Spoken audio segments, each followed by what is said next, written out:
अस्सलाम वालेकुम। SM news के साथ मैं हूं मुकद्दर रज़ा। SM न्यूज़ स्टूडियो में खुशामदीद। खबरों का सिलसिला बढ़ाते हुए खबर शामिल करते हैं चन्नियोट से।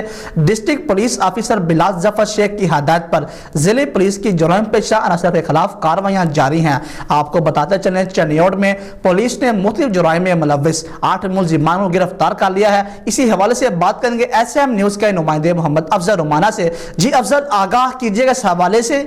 Chiniot district police officer Bilal Zafar Sheikh की हिदायत पर जिलाई पुलिस की जुराइम पेशा अनासर के खिलाफ कार्रवाइयाँ जारी। पुलिस ने मुख्तलिफ जुराइम में मुलव्विस 8 मुलजमान गिरफ्तार कर लिए। 4 मंशियात फरोश मुलजमान के कब्जे से 96 लीटर शराब बरामद। आतिशबाजी करने वाले 4 मुलजमान के कब्जे से सामान आतिशबाजी बरामद। गिरफ्तार मुलजमान में वसीम, इजाज, रहमतुल्लाह, अमीर, आमिर, अदनान, अजमल और हारून शामिल है। मुलजमान के खिलाफ थाना रजोआ और थाना मोहम्मद वाला में मुकदमात दर्ज कर लिए गए और मजीद तफ्तीश का अमल जारी है। कैमरामैन मोहम्मद आरिफ टेक्कू के साथ मोहम्मद अफजल रमाना, चन्नियोट। बहुत शुक्रिया अफजल तफसीलात से आगाह करने के लिए। अब तक के लिए इतना ही। मजीद खबरों के लिए देखते रहिए SM न्यूज़।